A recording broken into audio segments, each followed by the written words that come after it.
বুদ্ধিজীবী নিধন। সব মিলিয়ে 15ই ডিসেম্বর ছিল মুক্তিযুদ্ধের সবচেয়ে বহুমাত্রিক দিনগুলোর একটি।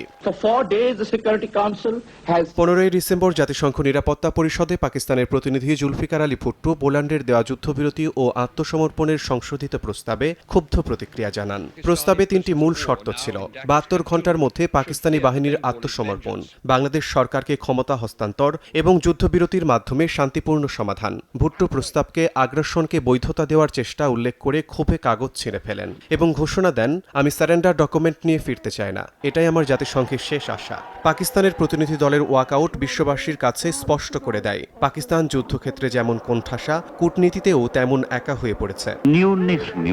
এদিকে ঢাকা ছিল সম্পূর্ণ ঘেরাও অবস্থায়। ভারতীয় বাহিনীর প্রধান জেনারেল মানেকশ 15ই ডিসেম্বর স্পষ্ট নির্দেশ দেন, আত্মসমর্পণ ছাড়া কোনো বিকল্প নেই। সেদিনই লেফটেন্যান্ট জেনারেল নিয়াজি পাকিস্তান দূতাবাসের মাধ্যমে ভারতের কাছে আনুষ্ঠানিক যুদ্ধবিরতির প্রস্তাব পাঠান।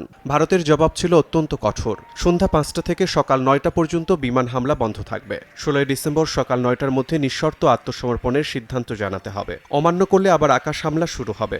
আত্মসমর্পণকারী সেনাদের জেনেভা কনভেনশনের অধীনে সুরক্ষা দেওয়া হবে। এ ছিল নিয়াজির শেষ দর কষাকষির প্রচেষ্টা, যা পরদিন ভেঙে পড়ে। 14ই ডিসেম্বরে গণহত্যার রেশ কাটতে না কাটতেই 15ই ডিসেম্বর আলবদর বাহিনী বুদ্ধিজীবী নিধন অভিযান চালিয়ে যায়।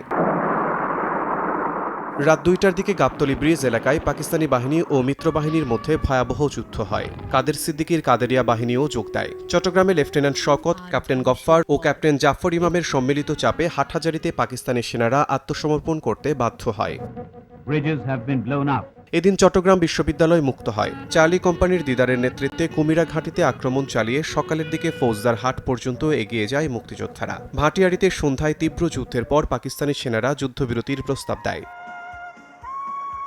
গাজীপুর ফ্রন্টে 13-14 ডিসেম্বর আক্রমণের ধারাবাহিকতায় 15ই ডিসেম্বর চান্দোলা, ছয়দানা, টঙ্গী এলাকায় পাকিস্তানি বাহিনী চরম বিপর্যয়ে পড়ে। খাগড়াছড়িতে হানাদার বাহিনী পরাস্ত হয়ে পালালে মুক্তিবাহিনী শহরে স্বাধীন দেশের পতাকা উত্তোলন করে। কুমিল্লায় 150 পাকিস্তানি সেনা আত্মসমর্পণ করে। বগুড়ায় 1700 পাকিস্তানি সেনার আত্মসমর্পণ হয়, যা সেদিনের অন্যতম বৃহৎ আত্মসমর্পণ। এর মধ্যেও ফরিদপুরের কামারখালীতে ভয়াবহ যুদ্ধের পর পাকিস্তানি বাহিনী পালাতে গিয়ে মিত্রবাহিনীর কাছে আত্মসমর্পণ করে। সিলেটে চিকনাগুল, খাদিমনগর, গোয়াইনহাট, গোবিন্দগঞ্জ ফ্রন্টের সংঘর্ষে হাবিলদার গোলাম রসুল শহীদ হন। দেশের প্রতিটি ফ্রন্টেই পাকিস্তানি সেনারা পিছু হটতে শুরু করে।